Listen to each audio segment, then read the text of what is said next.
வணக்கம். இந்திய நேரப்படி காலை 8:30 மணி செய்திகள். முதலில் ஜெம் தலைப்புச் செய்திகளை காணலாம். மாற்றுத்திறனாளிகளுக்கான 17வது பாரா ஒலிம்பிக் போட்டி. ஒலிம்பிக்கில் பங்கேற்கும் வீரர் வீராங்கனைகளுக்கு பிரதமர் மோடி வாழ்த்து. தமிழ்நாட்டுக்கு முதலீடுகளை ஈர்ப்பதற்காக அரசுமுறை பயணம். அமெரிக்கா சென்றுள்ள முதலமைச்சர் மு க ஸ்டாலினுக்கு விமான நிலையத்தில் உற்சாக வரவேற்பு. வேளாங்கண்ணி பேராலய ஆண்டு திருவிழா கொடியேற்றத்துடன் இன்று தொடக்கம்.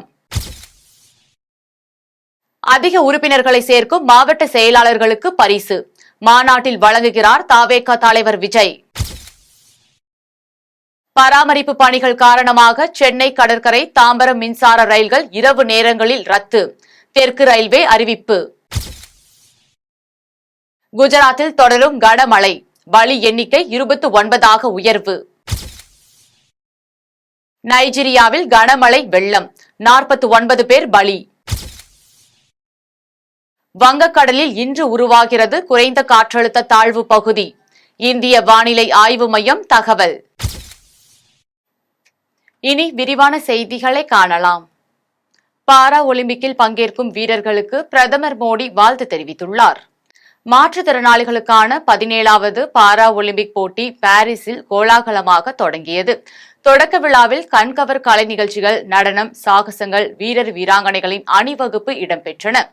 அடுத்த மாதம் 8ஆம் தேதி வரை அரங்கேறும் இந்த போட்டியில் 184 நாடுகளைச் சேர்ந்த 4400 வீரர் வீராங்கனைகள் பங்கேற்கிறார்கள். இதில் 22 விளையாட்டுகளில் 549 பந்தயங்களுக்கு தங்கப்பதக்கம் வழங்கப்படுகிறது. இந்தியா சார்பில் 32 பெண்கள் உள்பட 84 பேர் கொண்ட அணிகளம் காணுகிறது. இந்த நிலையில் பாரிஸில் பாரா ஒலிம்பிக்கில் பங்கேற்கும் வீரர் வீராங்கனைகளுக்கு பிரதமர் மோடி வெளியிட்டுள்ள வாழ்த்து செய்தியில், பாரா ஒலிம்பிக்கில் பங்கேற்கும் எங்கள் குழுவிற்கு 140 கோடி இந்தியர்கள் சார்பாக வாழ்த்துக்கள் என்றும், ஒவ்வொரு விளையாட்டு வீரரின் தைரியமும் உறுதியும் தேசத்தின் உத்வேகத்திற்கு ஆதாரமாக உள்ளதாகவும், ஒவ்வொருவரும் தங்களது வெற்றிக்காக வேரூன்றி உள்ளதாகவும் அவர் தெரிவித்துள்ளார். வேளாங்கண்ணி புனித ஆரோக்கிய மாதா பேராலய ஆண்டு திருவிழா இன்று கொடியேற்றத்துடன் தொடங்குகிறது. வேளாங்கண்ணியில் புனித ஆரோக்கிய மாதா பேராலயம் உள்ளது. இந்த பேராலயத்தில் புனித ஆரோக்கிய மாதாவின் பிறந்தநாள் விழாவையொட்டி ஆண்டுதோறும் 10 நாட்கள் திருவிழா நடைபெறுவது வழக்கம். அதன்படி இந்த ஆண்டிற்கான திருவிழா இன்று கொடியேற்றத்துடன் தொடங்குகிறது. மாலை 6 மணிக்கு தஞ்சை மறை மாவட்ட ஆட்சியர் சகாயராஜ் தம்புராஜ் திருக்கொடியை ஏற்றி விழாவை தொடங்கி வைக்கிறார். அடுத்த மாதம் செப்டம்பர் 8ஆம் தேதி வரை தொடர்ந்து 10 நாட்கள் விழா நடைபெறுகிறது. விழாவின் முக்கிய நிகழ்ச்சியான ஆரோக்கிய மாதாவின் பெரிய தேர்பவனி அடுத்த மாதம் 7ஆம் தேதி இரவு 7:30 மணிக்கு நடைபெறுகிறது. தொடர்ந்து 8ஆம் தேதி புனித ஆரோக்கிய மாதாவின் பிறந்தநாள் விழா நடைபெறுகிறது. விழாவை ஒட்டி லட்சக்கணக்கான பக்தர்கள் கூடுவார்கள் என்பதால் அவர்களுக்கு தேவையான குடிநீர், சுகாதாரம் உள்பட அடிப்படை வசதிகள் செய்யப்பட்டுள்ளன. திருவிழாவை ஒட்டி தமிழகத்தின் பல்வேறு பகுதிகளில் இருந்து சிறப்பு பேருந்துகள் மற்றும் சிறப்பு ரயில்கள் இயக்கப்படுகின்றன. நைஜீரியாவில் பெய்த கனமழை வெள்ளத்தில் சிக்கி 49 பேர் உயிரிழந்துள்ளனர். மேற்கு ஆப்பிரிக்காவில் உள்ள நைஜீரியா நாட்டின் வடகிழக்கு மாகாணங்களான ஜிஜாவா, அடமாவா, தரபா ஆகியவற்றில் கடந்த சில நாட்களாக கனமழை பெய்து வருகிறது. கனமழை காரணமாக ஆறுகளில் வெள்ளப்பெருக்கு ஏற்பட்டு பல்வேறு பகுதிகளை வெள்ள நீர் சூழ்ந்துள்ளது. இதனால் பல பகுதிகளில் சாலை போக்குவரத்து, மின் இணைப்பு துண்டிக்கப்பட்டுள்ளது. மேலும் கனமழை வெள்ளத்தால் 40,000க்கும் அதிகமான மக்கள் பாதிக்கப்பட்டுள்ளனர். இந்நிலையில் கனமழை வெள்ளத்தால் இதுவரை 49 பேர் உயிரிழந்துள்ளனர். மேலும் 100க்கும் மேற்பட்டோர் காயமடைந்துள்ளனர். அதேவேளை கனமழை தொடர்ந்து பெய்யக்கூடும் என்பதால் மீட்பு பணிகள் தீவிரமாக நடைபெற்று வருகிறது. தமிழகத்தில் இன்று முதல் 3ஆம் தேதி வரை மழைக்கு வாய்ப்பு உள்ளதாக சென்னை வானிலை ஆய்வு மையம் தெரிவித்துள்ளது. மத்திய கிழக்கு மற்றும் அதனை ஒட்டிய வடக்கு வங்கக்கடலில் இன்று புதிய குறைந்த காற்றழுத்த தாழ்வு பகுதி உருவாக வாய்ப்பு உள்ளதாகவும், இது மேற்கு மற்றும் வடமேற்கு திசையில் நகர்ந்து தெற்கு ஒடிசா மற்றும் வடக்கு ஆந்திர கரையோர பகுதியை வருகிற 31ஆம் தேதி நெருங்க வாய்ப்புள்ளதாகவும் இந்திய வானிலை ஆய்வு மையம் தெரிவித்துள்ளது. இந்நிலையில் மேற்கு திசை காற்றின் வேக மாறுபாடு காரணமாக தமிழகம், புதுச்சேரியில் இன்று முதல் 3ஆம் தேதி வரை அடுத்த 6 நாட்களுக்கு மழைக்கு வாய்ப்பு உள்ளதாக சென்னை வானிலை ஆய்வு மையம் தெரிவித்துள்ளது. மேலும் இன்றும் நாளையும் வலுவான தரைக்காற்று மணிக்கு 30 முதல் 40 கிலோமீட்டர் வேகத்தில் வீசக்கூடும் என்று தெரிவித்துள்ளது. சென்னையை பொறுத்தமட்டில் இன்று வானம் ஓரளவு மேகமூட்டத்துடன் காணப்படும் என்றும் நகரின் ஒரு சில பகுதிகளில் இடி மின்னலுடன் கூடிய லேசான அல்லது மிதமான மழைக்கு வாய்ப்பு உள்ளதாக வானிலை ஆய்வு மையம் தெரிவித்துள்ளது. கொடைக்கானலில் உள்ள வெள்ளைக்கவி சின்னூர் கிராமத்திற்கு நாடாளுமன்ற உறுப்பினர் சச்சிதானந்தம் நேரில் சென்று பார்வையிட்டு அடிப்படை வசதிகளை ஏற்படுத்தி தர நடவடிக்கை எடுக்கப்படும் என தெரிவித்தார். திண்டுக்கல் மாவட்டம் கொடைக்கானல் பகுதியில் உள்ள வெள்ளக்கவி சின்னூர் கிராமத்தில் சாலை மற்றும் பாலம் உள்ளிட்ட அடிப்படை வசதிகள் இல்லாத நிலையில் அப்பகுதியை சேர்ந்த மாரியம்மாள் என்பவர் உடல்நிலை சரியில்லாமல் இருந்தபோது அப்பகுதியை சேர்ந்தவர்கள் அவரை மருத்துவமனைக்கு அழைத்து செல்வதற்கு ஆற்றை கடந்து 5 கிலோமீட்டர் தூரம் நடந்தே சென்றுள்ளனர். உரிய நேரத்தில் மருத்துவமனைக்கு கொண்டு செல்ல முடியாததால் மாரியம்மாள் பரிதாபமாக உயிரிழந்தார். இச்சம்பவம் அப்பகுதி மக்களிடையே சோகத்தை ஏற்படுத்தியது. இதனைத் தொடர்ந்து கிராம மக்கள் தங்கள் கிராமத்திற்கு அடிப்படை வசதி செய்து தர வேண்டும் என வலியுறுத்தி சமூக வலைதளங்களின் மூலம் கோரிக்கை விடுத்தனர். இதனை அறிந்த நாடாளுமன்ற உறுப்பினர் சச்சிதானந்தம் வெள்ளக்கவி சின்னூர் கிராமத்திற்கு நேரில் சென்று பார்வையிட்டார். அப்போது கிராம மக்கள் அவருக்கு சால்வை அணிவித்து வரவேற்றனர். அதன் பின்னர் மக்களின் கோரிக்கையை நிறைவேற்றி தருவதாக நாடாளுமன்ற உறுப்பினர் சச்சிதானந்தம் வாக்குறுதி அளித்தார். அதன் பின் உயிரிழந்த மாரியம்மாளின் குடும்பத்தினரை சந்தித்து ஆறுதல் தெரிவித்தார். நாடாளுமன்ற தேர்தலில் மாபெரும் வெற்றியை பெற்று தந்த பொதுமக்களுக்கு பொள்ளாச்சி நாடாளுமன்ற உறுப்பினர் ஈஸ்வரசாமி நன்றி தெரிவித்தார். கோவை மாவட்டம் வால்பாறையில் நடந்து முடிந்த நாடாளுமன்ற தேர்தலில் மாபெரும் வெற்றியை பெற்றுத்தந்த பொதுமக்களுக்கு நன்றி தெரிவிக்கும் விதமாக பொள்ளாச்சி நாடாளுமன்ற உறுப்பினர் ஈஸ்வரசாமி மற்றும் கோவை தெற்கு மாவட்ட செயலாளர் தளபதி முருகேசன் உள்ளிட்ட நிர்வாகிகள் கலந்து கொண்டு சட்டமன்ற தொகுதியான அட்டகட்டி, வாட்டர் ஃபால்ஸ் உள்ளிட்ட பல்வேறு பகுதிகளில் உள்ள வாக்காளர்களை சந்தித்து நன்றி தெரிவித்தனர். முன்னதாக பேரறிஞர் அண்ணாவின் திருவுருவ சிலைக்கு மாலை அணிவித்து மரியாதை செய்த பின்னர் திமுக கொடியை ஏற்றி வைத்தனர். அப்போது நாடாளுமன்ற உறுப்பினர் ஈஸ்வரசாமி மற்றும் கோவை தெற்கு மாவட்ட செயலாளர் தளபதி முருகேசன் உள்ளிட்ட நிர்வாகிகளுக்கு நகர கழகத்தின் சார்பில் சிறப்பான வரவேற்பு அளிக்கப்பட்டது. இதில் மாநில செயற்குழு உறுப்பினர் கணேசன், நகர்மன்ற தலைவர் அழகு சுந்தரவள்ளி உள்ளிட்ட நிர்வாகிகள் பலர் கலந்து கொண்டனர். விருத்தாச்சலத்தில் ஓய்வு பெற்ற சத்துணவு பணியாளர்கள் சங்கத்தின் சார்பில் பல்வேறு கோரிக்கைகளை முன்வைத்து கண்டன ஆர்ப்பாட்டம் நடைபெற்றது. கடலூர் மாவட்டம் விருத்தாச்சலம் ஊரக வளர்ச்சி உதவி இயக்குநர் அலுவலகம் முன்பு ஓய்வு பெற்ற சத்துணவு பணியாளர்கள் சங்கத்தின் சார்பில் மாநில துணைத் தலைவர் நேரு தலைமையில் பல்வேறு கோரிக்கைகளை வலியுறுத்தி கண்டன ஆர்ப்பாட்டம் நடைபெற்றது. ஆர்ப்பாட்டத்தில் திட்டக்குடி அரசினர் பெண்கள் மேல்நிலைப் பள்ளியின் சத்துணவு மையத்தில் பணிபுரிந்து ஓய்வு பெற்றுள்ள குளஞ்சிநாதனுக்கு மாத ஓய்வூதியத்தை வழங்க வேண்டும், சென்னை உயர்நீதிமன்ற தீர்ப்பின்படி அகவிலைப்படி ஓய்வூதியம் வழங்க வேண்டும் என்பன உள்ளிட்ட பல்வேறு கோரிக்கைகளை வலியுறுத்தப்பட்டது. இதில் மாநில தலைவர் விஜயபாண்டியன் கோரிக்கையை முழக்கமிட்டார். 3 புதிய குற்றவியல் சட்டங்களை திரும்ப பெற வேண்டும் என வலியுறுத்தி மயிலாடுதுறையில் நீதிமன்றத்தை புறக்கணித்து வழக்கறிஞர்கள் மனித சங்கிலி போராட்டத்தில் ஈடுபட்டனர். மத்திய அரசு புதிதாக நடைமுறைப்படுத்தியுள்ள 3 புதிய குற்றவியல் சட்டங்களை திரும்ப பெற வேண்டும் என வலியுறுத்தி தமிழ்நாடு புதுச்சேரி வழக்கறிஞர்கள் கூட்டமைப்பு சார்பில் நீதிமன்றத்தை புறக்கணித்து போராட்டம் நடத்த அழைப்பு விடுக்கப்பட்டுள்ளது. அதன் தொடர்ச்சியாக மயிலாடுதுறை ஒருங்கிணைந்த நீதிமன்றத்தின் முன்பு வழக்கறிஞர்கள் சங்க தலைவர் வேலு, குபேந்திரன் மற்றும் கலைஞர் தலைமையில் மாயூரம் வழக்கறிஞர்கள் சங்கத்தினர் மனித சங்கிலி போராட்டத்தில் ஈடுபட்டனர். அப்போது புதிய குற்றவியல் சட்டங்களை திரும்ப பெற வேண்டும் என வலியுறுத்தி கன்னட கோஷங்கள் எழுப்பப்பட்டது. திருக்கடையூரில் 1,95,00,000 மதிப்பீட்டில் விதை சேமிப்பு சுத்திகரிப்பு நிலையம் கட்டுவதற்கான பூமி பூஜை நடைபெற்றது. மயிலாடுதுறை மாவட்டம் திருக்கடையூரில் உள்ள மாநில அரசு விதை பண்ணையில் வேளாண்மை மற்றும் உழவர் நலத்துறை சார்பில் சுமார் 1,95,00,000 மதிப்பீட்டில் விதை சேமிப்பு கிடங்குடன் நவீனமயமாக்கப்பட்ட விதை சுத்திகரிப்பு நிலையம் கட்டுவதற்கு பூமி பூஜை போடப்பட்டு அடிக்கல் நாட்டப்பட்டது. இப்பூஜையில் மாவட்ட ஆட்சியர் மகாபாரதி மற்றும் மாவட்ட செயலாளரும் பூம்புகார் தொகுதி சட்டமன்ற உறுப்பினருமான நிவேதா ஆகியோர் கலந்து கொண்டு அடிக்கல் நாட்டி வைத்தனர். இதில் செம்பனார் கோவில் ஒன்றிய குழு தலைவர் நந்தினி, ஒன்றிய செயலாளர்கள் அமிர்த விஜயகுமார் உள்ளிட்ட நிர்வாகிகள் பலர் கலந்து கொண்டனர். வேலூரில் உள்ள தனியார் மருத்துவமனையில் முதற்கட்டமாக மரம் நடும் நிகழ்ச்சி தொடங்கப்பட்டது. வேலூர் மாவட்டத்தில் 10 லட்சம் மரக்கன்றுகளை நடுவதற்கு இலக்கு நிர்ணயிக்கப்பட்டு தனியார் மருத்துவமனையில் மரக்கன்றுகள் நடும் நிகழ்ச்சி தொடங்கப்பட்டது. இதைத் தொடர்ந்து சித்தூர், ராணிப்பேட்டை உள்ளிட்ட அனைத்து மருத்துவமனை வளாகங்களிலும் மரக்கன்றுகள் நடப்பட்டது. நிகழ்ச்சியில் தொழில்நுட்ப பல்கலைக்கழகத்தின் துணைத் தலைவர் செல்வம், தனியார் மருத்துவமனை இயக்குநர் டாக்டர் விக்ரம் மேத்யூ மற்றும் துறை சார்ந்த அரசு அதிகாரிகள் கலந்து கொண்டு மரக்கன்றுகளை நட்டு வைத்தனர். கலைஞர் வீடு கட்டும் திட்டத்தை நகர்ப்புறங்களில் விரிவாக்கம் செய்ய வலியுறுத்தி வட்டாட்சியர் அலுவலகத்தின் முன்பு மார்க்சிஸ்ட் கம்யூனிஸ்ட் கட்சியினர் மனு கொடுக்கும் போராட்டத்தில் ஈடுபட்டனர். கடலூர் மாவட்டம் மார்க்சிஸ்ட் கம்யூனிஸ்ட் கட்சியின் சார்பில் வட்டாட்சியர் அலுவலகத்தின் முன்பு மனு கொடுக்கும் போராட்டம் மாநகர செயலாளர் அமர்நாத் தலைமையில் நடைபெற்றது. இதில் மாவட்ட செயலாளர் மாதவன் கலந்து கொண்டு சிறப்புரையாற்றினார். போராட்டத்தில் பட்டா மனை இல்லாத மக்களுக்கு குடிமனை பட்டா வழங்க தமிழக அரசு நடவடிக்கை எடுக்க வேண்டும் என்பன உள்ளிட்ட பல்வேறு கோரிக்கைகளை வலியுறுத்தி கண்டன கோஷங்கள் எழுப்பப்பட்டன.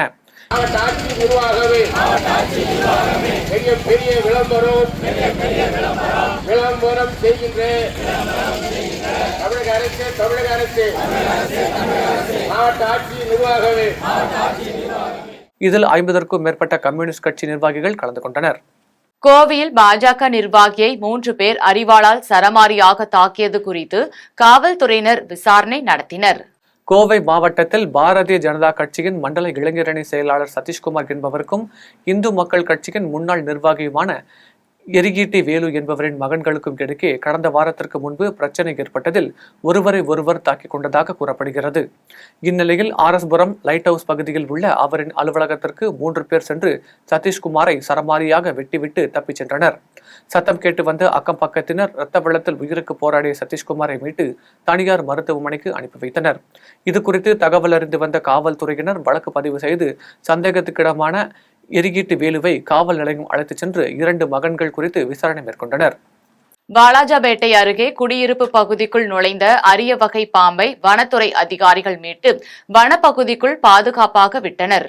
ராணிப்பேட்டை மாவட்டம் வாலாஜாபேட்டை அடுத்த பூண்டி மலைமேடு அருகே உள்ள குடியிருப்பு பகுதிக்குள் பைத்தான் என்ற அரிய வகை பாம்பு புகுந்தது. இது குறித்து தகவல் அறிந்து வந்த வனத்துறை அதிகாரிகள் மற்றும் ராணிப்பேட்டை தீயணைப்பு வீரர்கள் குடியிருப்பு பகுதியில் இருந்த மலைப்பாம்பை பத்திரமாக பிடித்து அருகே உள்ள காட்டேரி வனப்பகுதிக்குள் பாதுகாப்பாக விட்டனர்.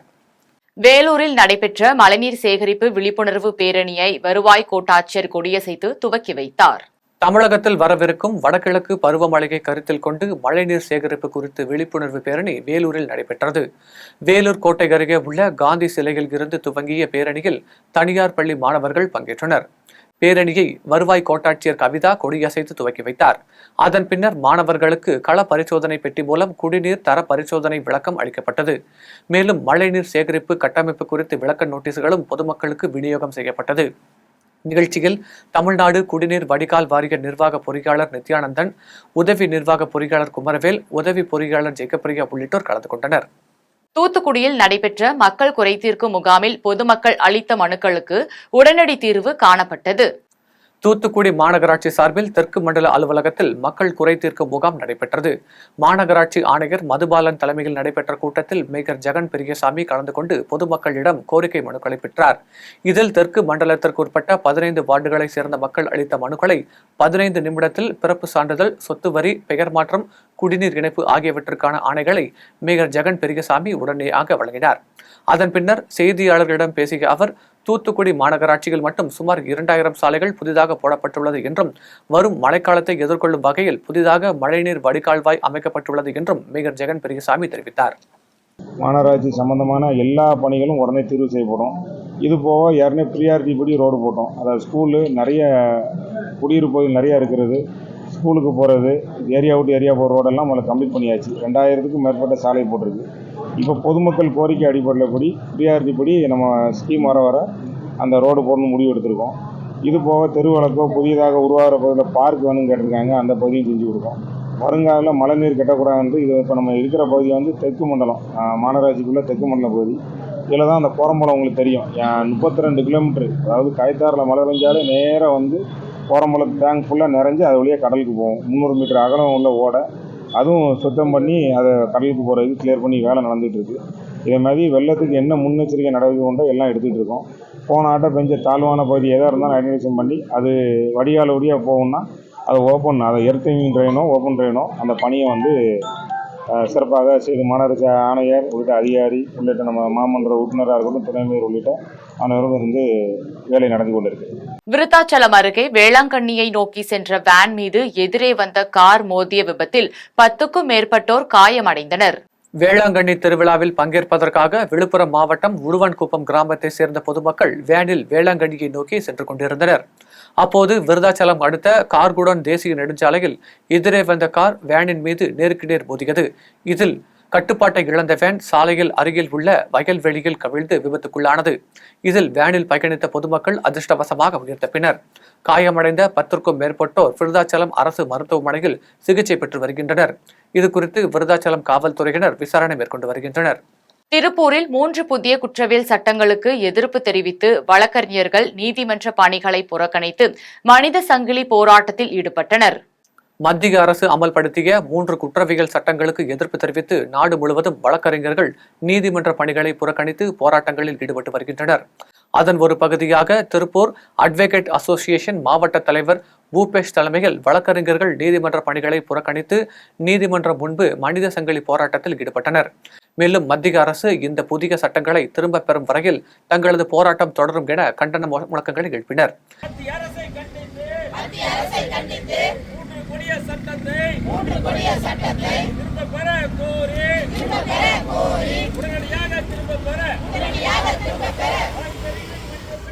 இந்த போராட்டத்தில் 100க்கும் மேற்பட்ட வழக்கறிஞர்கள் கலந்து கொண்டனர்.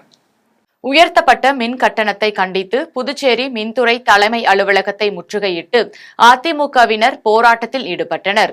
புதுச்சேரியில் உயர்த்தப்பட்ட மின் கட்டணத்தை உடனடியாக திரும்ப பெற வேண்டும் என வலியுறுத்தி புதுச்சேரி மாநில அதிமுகவினர் உப்பளம் மின்துறை தலைமை அலுவலகத்தை முற்றுகையிட்டு போராட்டத்தில் ஈடுபட்டனர். மாநில செயலாளர் அன்பழகன் தலைமையில் நடைபெற்ற போராட்டத்தில் 100கணக்கான அதிமுகவினர் கலந்து கொண்டு கண்டன கோஷங்களை எழுப்பினர். அதிமுகவினரின் போராட்டத்தின் காரணமாக மின்துறை தலைமை அலுவலகத்தின் நுழைவாயிலில் உள்பக்கமாக பூட்டு போடப்பட்டிருந்தது.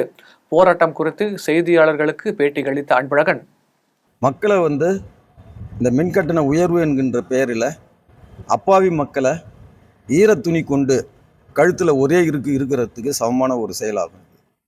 கடந்த 2 ஆண்டுகளுக்கு முன்பு ஒரு சாதாரண ஒரு வீட்டில் 2000 ரூபாய் மின் கட்டணம் செலுத்தியவர்கள் இன்று 5000 ரூபாய் அளவுக்கு செலுத்தக்கூடிய அளவுக்கு மின் கட்டணத்தை அரசு உயர்த்தியுள்ளது. இந்த மின் கட்டண உயர்வு என்பது லாபத்துடன் இயங்கக்கூடிய இந்த மின்துறையை தனியார் மயமாக்கக்கூடிய அரசின் முடிவுக்கு, அந்த தனியாருக்கு ஒரு சாதகமான ஒரு நிலைப்பாட்டை எடுக்கக்கூடிய ஒரு செயலாகும் இது.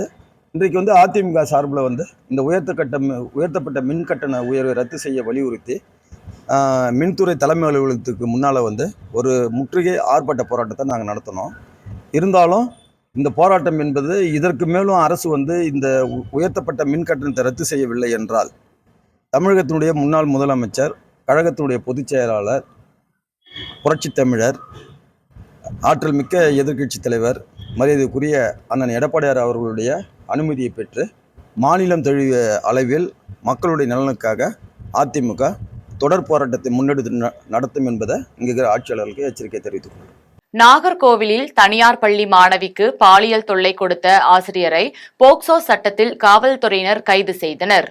கன்னியாகுமரி மாவட்டம் நாகர்கோவிலில் செயல்பட்டு வரும் தனியார் பள்ளியில் 1000க்கும் மேற்பட்ட மாணவ மாணவிகள் பயின்று வருகின்றனர். இந்த பள்ளியில் பணிபுரியும் ஆசிரியர் ராமச்சந்திர சோனி என்பவர் 8ஆம் வகுப்பு படிக்கும் மாணவியிடம் பாலியல் ரீதியாக சீண்டல் மேற்கொண்டதாக கூறப்படுகிறது. பாதிக்கப்பட்ட மாணவி பள்ளியின் தலைமை ஆசிரியரிடம் புகார் அளித்ததை அடுத்து தலைமை ஆசிரியர் இதுகுறித்து நடத்திய விசாரணையில் பல மாணவிகளிடம் இதுபோன்ற பாலியல் சீண்டல்களில் ஆசிரியர் ராமச்சந்திரன் சோனி ஈடுபட்டது தெரியவந்தது. இச்சம்பவம் பெற்றோர்களுக்கு தெரிய வந்ததை அடுத்து மகளிர் காவல் நிலையத்தில் புகார் அளித்தனர். புகாரின் பேரில் விசாரணை நடத்திய காவல்துறையினர் போக்சோ சட்டத்தின் கீழ் ஆசிரியரை கைது செய்தனர். மத்திய அரசு கொண்டு வந்துள்ள 3 குற்றவியல் திருத்த சட்டங்களை திரும்ப பெற வேண்டும் என வலியுறுத்தி பவானியில் வழக்கறிஞர்கள் மனித சங்கிலி போராட்டத்தில் ஈடுபட்டனர். ஈரோடு மாவட்டம் பவானி மற்றும் அந்தியூர் பகுதிகளைச் சேர்ந்த வழக்கறிஞர்கள் நீதிமன்ற பணியை புறக்கணித்து ஒருங்கிணைந்த நீதிமன்ற வளாகம் முன்பு மனித சங்கிலி போராட்டத்தில் ஈடுபட்டனர். போராட்டத்தில் மத்திய அரசு கடந்த ஜூலை 1ஆம் தேதி அமல்படுத்தியுள்ள 3 குற்றவியல் திருத்த சட்டங்களை திரும்பப் பெற வேண்டும் என வலியுறுத்தி மத்திய அரசிற்கு எதிராக கண்டன கோஷங்கள் எழுப்பினர். இதில் 100க்கும் மேற்பட்ட வழக்கறிஞர்கள் கலந்து கொண்டனர். திருவண்ணாமலை அண்ணாமலையார் திருக்கோவிலின் ஆவணி மாத பௌர்ணமியில் உண்டியலில் பக்தர்கள் 3,66,00,000 காணிக்கையாக செலுத்தியுள்ளதாக கணக்கிடப்பட்டது. திருவண்ணாமலை அண்ணாமலையார் திருக்கோவிலில் ஆவணி மாத பௌர்ணமியை ஒட்டி திருக்கல்யாண மண்டபத்தில் உண்டிகள் எண்ணும் பணிகள் நடைபெற்றது. இதில் கோவில் ஊழியர்கள், தன்னார்வலர்கள் ஆகியோர் காணிக்கை எண்ணும் பணியில் ஈடுபட்டனர். கோவிலுக்கு வரும் பக்தர்கள் கோவில் வளாகத்தில் உள்ள உண்டிகள் மற்றும் கிரிவல பாதையில் உள்ள உண்டிகளில் 3,60,17,583 ரூபாயும், 254 கிராம் தங்கமும், 1,775 கிராம் வெள்ளியும் பக்தர்கள் காணிக்கை செலுத்தியதாக கூறப்படுகிறது. மதுரை தனியார் கண் மருத்துவமனை சார்பில் 39வது தேசிய கண்தான விழிப்புணர்வு பேரணி நடைபெற்றது. மதுரை ஆரப்பாளையம் பகுதியில் உள்ள தனியார் கண் மருத்துவமனை சார்பில் 39வது தேசிய கண்தான விழிப்புணர்வு பேரணி நடைபெற்றது. பேரணியில் சிறப்பு அழைப்பாளராக மதுரை கரிமேடு காவல் நிலைய ஆய்வாளர் சங்கர் கலந்து கொண்டு பேரணியை கொடியசைத்து துவக்கி வைத்தார். பேரணியில் போக்குவரத்து உதவி காவல் ஆய்வாளர் சந்தனகுமார் மற்றும் கரிமேடு காவல் நிலைய உதவி ஆய்வாளர்கள் சுவாதி, தியாகராஜன், செல்வம் உள்ளிட்ட 150க்கும் மேற்பட்ட மாணவ மாணவிகள் கலந்து கொண்டு விழிப்புணர்வு பதாகைகளை கையில் ஏந்தியபடி முக்கிய வீதிகள் வழியாக சென்று பொதுமக்கள் இடையே கண் தானம் செய்வது குறித்து விழிப்புணர்வு ஏற்படுத்தினர். பேரணியின் இறுதியில் கண் தானம் செய்வதை வலியுறுத்தி அனைவரும் உறுதிமொழி எடுத்துக் கொண்டனர். விநாயகர் சதுர்த்தியையொட்டி ராஜஸ்தான் மாநிலத்தை சேர்ந்த கைவினை கலைஞர்கள் தூத்துக்குடியில் விநாயகர் சிலைகளை விற்பனைக்காக தயார் செய்து வருகின்றனர். தூத்துக்குடியில் விநாயகர் சதுர்த்தி விழாவை ஒட்டி முத்தையாபுரம் பகுதியில் ராஜஸ்தான் மாநிலத்தை சேர்ந்த கைவினை கலைஞர்கள் விநாயகர் சிலைகளை தயாரிக்கும் பணியில் ஈடுபட்டு வருகின்றனர். இதில் மும்பையில் செய்யப்படும் விநாயகர் சிலைகளை போன்று 10க்கும் மேற்பட்ட மாதிரிகள் கொண்டு வரப்பட்டு விநாயகர் சிலைகளை கைவினை கலைஞர்கள் தயாரிக்கின்றனர். இதில் 1 அடி முதல் 15 அடி உயர விநாயகர் சிலைகள் தயாரிக்கப்பட்டு வண்ணம் தீட்டப்பட்டு வருகிறது. இங்கு தயாரிக்கப்படும் சிலைகள் ரூபாய் 50 முதல் 5000 வரை விற்பனை செய்யப்படுகிறது. மீண்டும் ஜெம் தலைப்புச் செய்திகள். மாற்றுத்திறனாளிகளுக்கான 17வது பாரா ஒலிம்பிக் போட்டி. ஒலிம்பிக்கில் பங்கேற்கும் வீரர் வீராங்கனைகளுக்கு பிரதமர் மோடி வாழ்த்து. தமிழ்நாட்டுக்கு முதலீடுகளை ஈர்ப்பதற்காக அரசுமுறை பயணம். அமெரிக்கா சென்றுள்ள முதலமைச்சர் மு.க. ஸ்டாலினுக்கு விமான நிலையத்தில் உற்சாக வரவேற்பு. வேளாங்கண்ணி பேராலய ஆண்டு திருவிழா கொடியேற்றத்துடன் இன்று தொடக்கம். அதிக உறுப்பினர்களை சேர்க்கும் மாவட்ட செயலாளர்களுக்கு பரிசு. மாநாட்டில் வழங்குகிறார் தவேக தலைவர் விஜய். பராமரிப்பு பணிகள் காரணமாக சென்னை கடற்கரை தாம்பரம் மின்சார ரயில்கள் இரவு நேரங்களில் ரத்து. தெற்கு ரயில்வே அறிவிப்பு. குஜராத்தில் தொடரும் கனமழை. பலி எண்ணிக்கை 29ஆக உயர்வு. நைஜீரியாவில் கனமழை வெள்ளம். 49 பேர் பலி. வங்கக்கடலில் இன்று உருவாகிறது குறைந்த காற்றழுத்த தாழ்வு பகுதி. இந்திய வானிலை ஆய்வு மையம் தகவல். இத்துடன் ஜெம் செய்திகள் நிறைவடைகின்றன. மீண்டும் ஜெம் செய்திகள் மதியம் 1:30 மணிக்கு. உடனுக்குடன் செய்திகளை காண GemLive.tv என்ற இணையதளத்தில் இணைந்திருங்கள். நன்றி, வணக்கம்.